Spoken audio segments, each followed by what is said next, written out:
ओ कोठे ते आ माइया, कोठे ते आ माइया, मिलना तो मिल आके नाता खसमां नू खामाइया।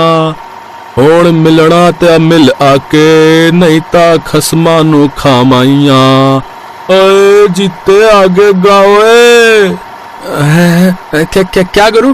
हम पहुंच गए क्या? मतलब माल उतारूं क्या?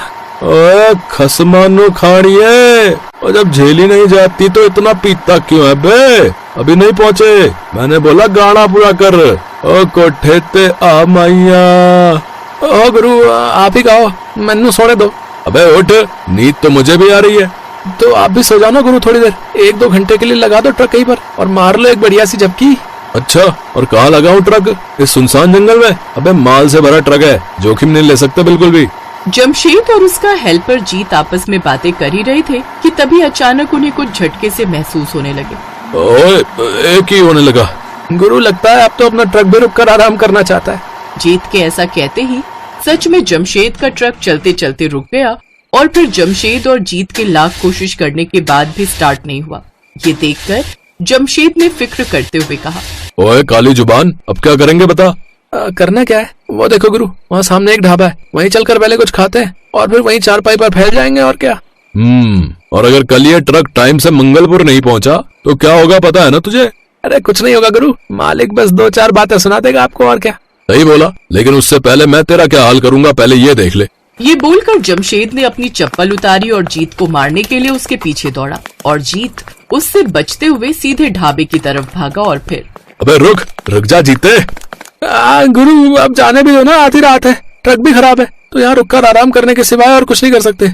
और मुझे तो ये समझ नहीं आता कि आप मालिक से इतना डरते क्यों? ओए मैं डरता किसी से नहीं हूँ खोत्या, लेकिन ये ट्रक अगर टाइम पे नहीं पहुँचाया तो मालिक बातें तो सुनाएगा ही, साथ में मेरे पैसे भी काट लेगा। और तुझे तो पता है इस वक्त कितनी कड़की चल रही है, बाबूजी का ऑपरेशन करवाना है, घर की छत बनवानी है और छुटकी के स्कूल की फीस भी तो भरनी है। और तेरी भाभी अगर इस बार उसके लिए नई साड़ी लेकर नहीं गया ना तो घर में घुसने भी नहीं देगी, वो बता रहा हूँ। ओहो गुरु, आपके सिर पर तो बड़ी टेंशन है, लेकिन मैं भी आपका चेला हूँ, आपकी टेंशन भगाने का पूरा इंतजाम है मेरे पास। ये कहकर जीत ने अपनी जेब से शराब की एक छोटी सी बोतल निकाली और उसे जमशेद को पकड़ाते हुए मुस्कुराने लगा। ओए जीते, तू ये कब लाया और इसके लिए पैसे कहाँ से आए तेरे पास रे? गुरु अपना तो सीधा सा उसूल है, खाने को कुछ मिले ना मिले पर पीने का पूरा इंतजाम होना चाहिए। और अंदर भाई तू ही पी, मैं तो बस कुछ खाऊंगा। हाँ भाई, क्या क्या मिलेगा खाने में? भाई रात का 1 बज रहा है, अब क्या मिलेगा खाली बर्तनों और कच्चे माल के अलावा? है ये तो गड़बड़ हो गई गुरु। 1 मिनट, क्या कहा आपने? खाली बर्तन और कच्चा माल? कच्चे माल में चिकन है क्या? हाँ, चिकन तो आज शाम ही मंगवा कर रखा है, लेकिन वो कल के लिए है। अभी तो सारे बावर्ची काम निपटा कर घर चले गए हैं, अब कुछ ना बन पाएगा। ऐसे कैसे नहीं बनेगा? आपको एक बावर्ची चाहिए ना, वो हम आपको देते हैं। अरे आपको नहीं पता हमारे गुरु क्या गजब का चिकन बनाते हैं। ओए क्या बोल रहा है? मैं क्यों पकाऊंगा बे? क्योंकि भूख के मारे मेरा पेट फटा जा रहा है गुरु, मान जाओ ना। और वैसे भी ट्रक की चिंता में आप सोओगे तो हो नहीं, तो चिकन ही बना लो। आपका मेरा और क्या पता इस ढाबे का भी कुछ भला हो जाए। जीत के जिद करने पर जमशेद उस ढाबे की रसोई में चिकन पकाने के लिए मान जाता है। असल में भूख तो उसे भी लग रही थी, तो उसने बड़े ही मन से वहाँ 3 लोगों के लिए चिकन करी और तंदूर पर गर्मा गर्म रोटियां सेकी। और फिर पहला निवाला खाते ही जीत ने आंखें बंद करते हुए कहा, भाई वाह, मजा आ गया गुरु, कसम से। ये कहकर जीत ने जमशेद के हाथ चूम लिए और जमशेद उसे देखकर मुस्कुराने लगा। ये देखकर ढाबे के मालिक भरत ने भी फौरन एक निवाला तोड़कर चिकन करी के साथ खाया और फिर वो रुका ही नहीं। ये देखकर जीत ने उससे कहा, मैं रुक जाओ भाई, हमने तो बस चखने को बैठाया था आपको, आप तो सारा ही निपटाने लगे और इसके बाद खाने का बिल लाकर हमको ही पकड़ा दोगे। माफ करना भाई, लेकिन सच में जमशेद भाई के हाथों की चिकन करी खाकर तो मैं सचमुच भूल ही गया था। मैं यहाँ सालों से चिकन बनाकर बेच रहा हूँ, एक से एक कारीगर बुलवाकर मैं अपने ढाबे पर रखे, पर ऐसा स्वाद तो आज तक न चखा। भाई सच सच बताना, किससे सीखा इतना बढ़िया चिकन बनाना? वो मेरी माँ बनाया करती थी मेरे लिए जब वो जिंदा थी। ये कहते हुए जमशेद उदास हो गया और फिर भरत ने उससे कहा, आपकी माँ गजब का हुनर दे गई है आपको, लेकिन माफ करना भाई, आपको अपने इस हुनर की कदर नहीं है। मतलब ये कि आपको एक ट्रक ड्राइवर नहीं बल्कि एक बढ़िया खानसामा होना चाहिए। आप चाहो तो क्यों ना कर दो। सीधे सीधे पूछता हूँ, मेरे ढाबे पर काम करोगे? दिन रात ये ट्रक चलाकर जितना कमाते हो उससे दोगुनी पगार दूंगा और दिन के सिर्फ 10 घंटे काम करना होगा।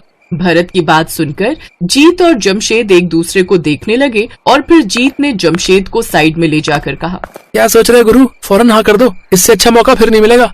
लेकिन अपना ट्रक, उसका क्या होगा? फिलहाल इसे लेकर मैं चला जाऊंगा और इस डिलीवरी के बाद इसे खड़ा कर दूंगा घर ले जाकर। और मुझे ना ये भरत सही आदमी लग रहा है। आपके साथ साथ मैं भी यहीं पर काम पे लग जाऊंगा। दोनों मिलकर खूब पैसा छापेंगे और फिर सारी परेशानियां दूर। जमशेद को अपना ट्रक ड्राइविंग का काम छोड़ने का मन तो नहीं था, लेकिन फिलहाल उसे पैसों की जरूरत थी और ज्यादा पैसे कमाने का ये अच्छा मौका था।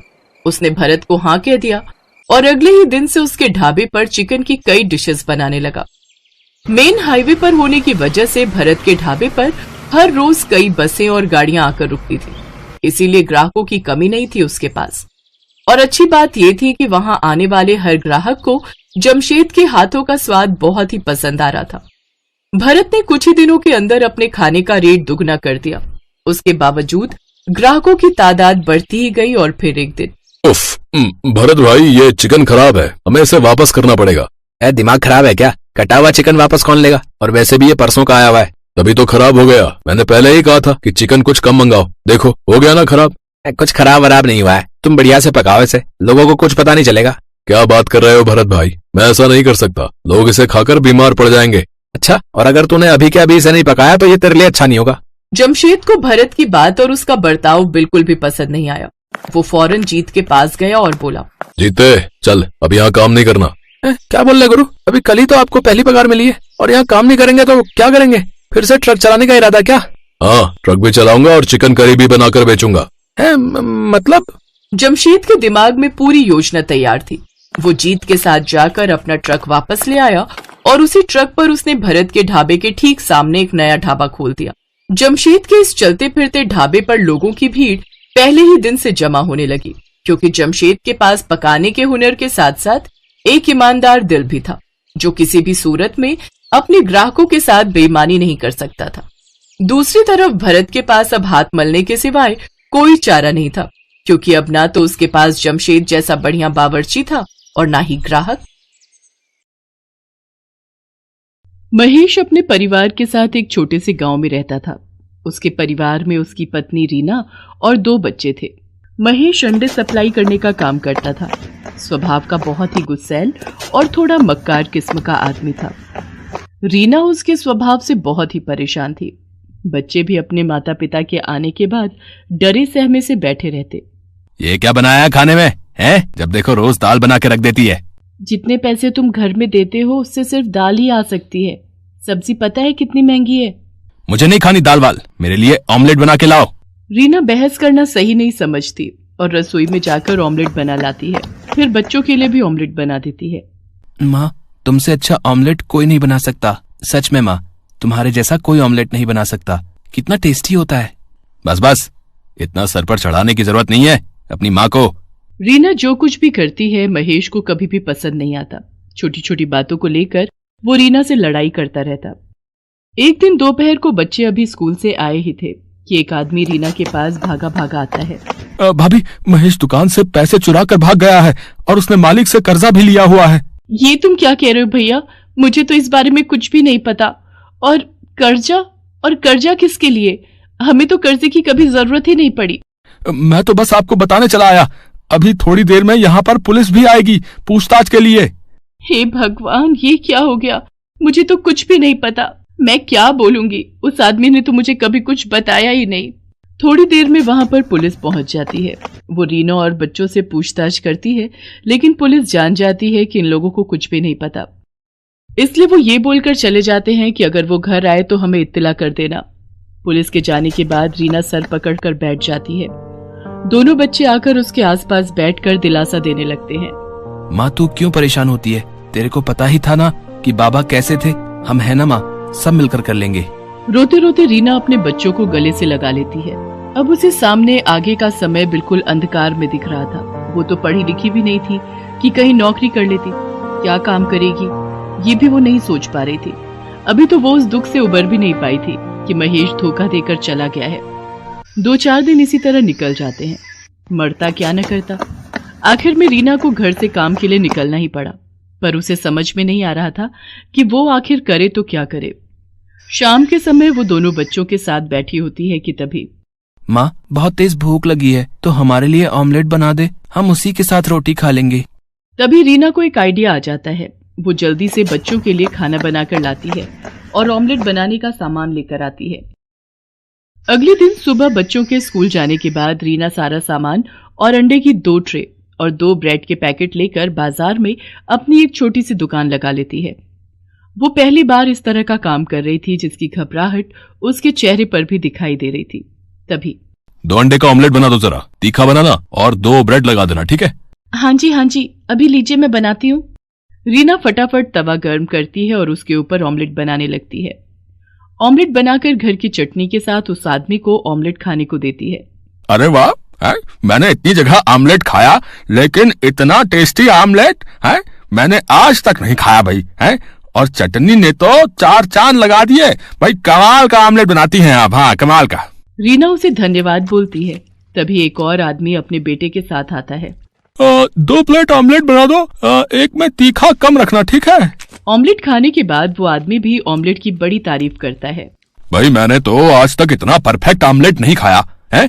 मिर्च मसाले का तो इतना परफेक्ट बैलेंस है कि वाह भाई वाह, मजा ही आ गया।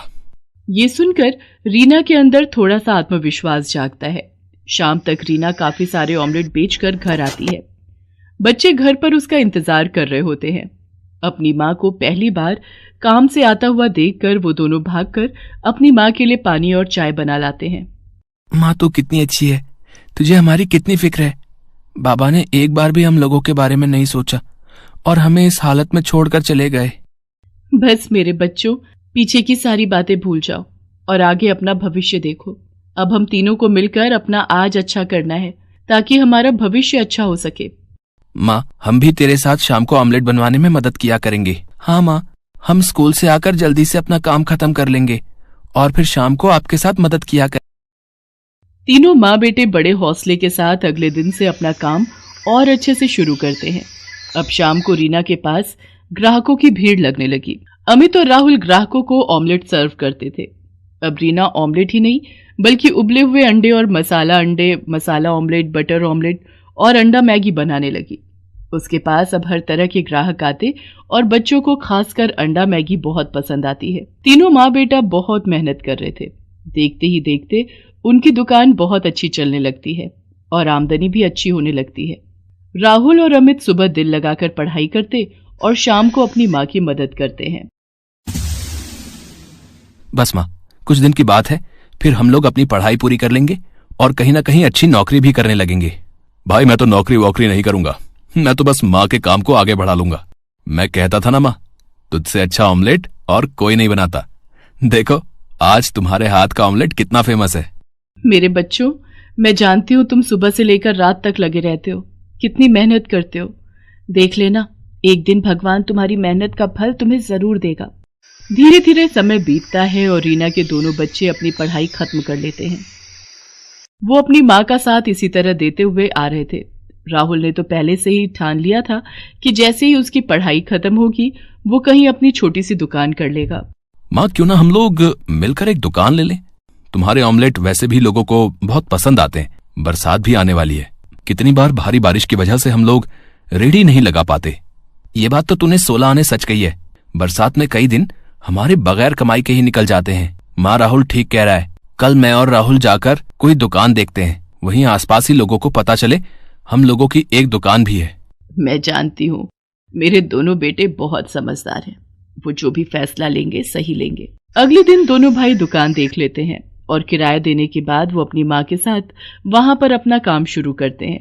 अब रीना के हाथों का ऑमलेट लोगों को इतना पसंद आने लगा कि लोग दूर दूर से भी वहां पर ऑमलेट खाने आने लगे थे। वहीं पास में बच्चों का एक इंस्टीट्यूट खुल गया। अब बच्चे वहां पर आते और सीधा रीना की दुकान पर बैठ जाते। राहुल अमित आज भी अपनी माँ की मदद करते हैं। आंटी, अपने हाथ का सबसे तीखा वाला ऑमलेट बनाना। मेरे लिए तो अंडे वाली मैगी बना देना। तूने कभी आंटी के हाथ की अंडे वाली मैगी खाई है? सच में मजा आ जाता है, इतनी टेस्टी कि पूछ मत। घर पर कई बार ट्राई किया पर आंटी के हाथ जैसा स्वाद कभी नहीं आया। अब मैं ज्यादा नहीं सोचती और मैगी खाने सीधा यहीं चली आती हूँ। रीना को बच्चों के मुंह से अपने खाने की तारीफ सुनकर बड़ा अच्छा लगता है और वो और भी लगन और प्यार से उन बच्चों के लिए अंडे बनाती है। एक दिन रीना सुबह जब दुकान खोलने आती है तो देखती है कि चारों तरफ अफरा तफरी मची हुई है। लोग अपनी अपनी दुकानों से अपना सामान निकाल रहे हैं। अरे भैया जी, क्या हो रहा है? इतना शोर शराबा और ये लोग बाग अपनी दुकान से सामान क्यों निकाल रहे हैं? अरे बहन जी, आप भी अपनी दुकान का सामान जल्दी निकालो। जिस दुकानदार ने ये दुकान किराए पर दी है, यहाँ की सब दुकानें इल्लीगल हैं। हाँ, जिन्हें सरकारी महकमा के लोग बंद करने आने वाले हैं। ये सुनकर रीना अपना सर पकड़ लेती है कि अभी तो थोड़े से हालात सही होने शुरू हुए थे, अब ये क्या हो गया। वो अपने बेटों को फोन लगाती है और दोनों बेटे अपनी माँ की मदद के लिए आ जाते हैं। अब उन्हें दुकान का किराया दिए हुए 10 ही दिन हुए थे। रीना थोड़ा विचलित हो जाती है। वो लोग जैसे तैसे करके दुकान का सारा सामान निकाल कर बाहर ले आते हैं और सरकारी लोग आकर दुकानों पर ताला लगा देते हैं। पता नहीं भगवान की क्या इच्छा है, जब भी थोड़ा समय अच्छा होने लगता है तभी कोई बड़ी मुसीबत आने लगती है। माँ तो फिक्र क्यों करती है, हम देख लेंगे, कुछ ना कुछ हो जाएगा। रीना अपने दोनों बच्चों के साथ वापस वहीं फुटपाथ से शुरू करती है जहां उसने पहली बार अंडे की रेडी लगाई थी। जैसा कि रीना को डर लग रहा था कि अब क्या होगा, फिर दोबारा से काम कैसे शुरू होगा। फिर ऐसा रीना के साथ कुछ नहीं हुआ। उसके हाथों का स्वाद लोगों को उसके पास खींच ही लाता है। धीरे धीरे 1 साल का समय बीत जाता है। रीना के हालात बहुत ही अच्छे हो जाते हैं। धीरे धीरे उसके पास थोड़ी बहुत जमा पूंजी भी इकट्ठी हो जाती है, जिससे उसका आत्मविश्वास और बढ़ जाता है और वो अपने काम को आगे बढ़ाने का सोचने लगती है। राहुल को अपनी तरह ऑमलेट बनाना सिखा देती है। अब माँ बेटा दोनों मिलकर दोनों अलग अलग जगह पर दुकान लगाते हैं और दोनों जगह की आमदनी से उनके हालात बहुत ही अच्छे हो गए। अमित ने एक अच्छे से ऑफिस में जॉब कर ली। आखिर में एक गरीब अंडे वाली ने अपने आप का और अपने बच्चों का भविष्य बना ही लिया।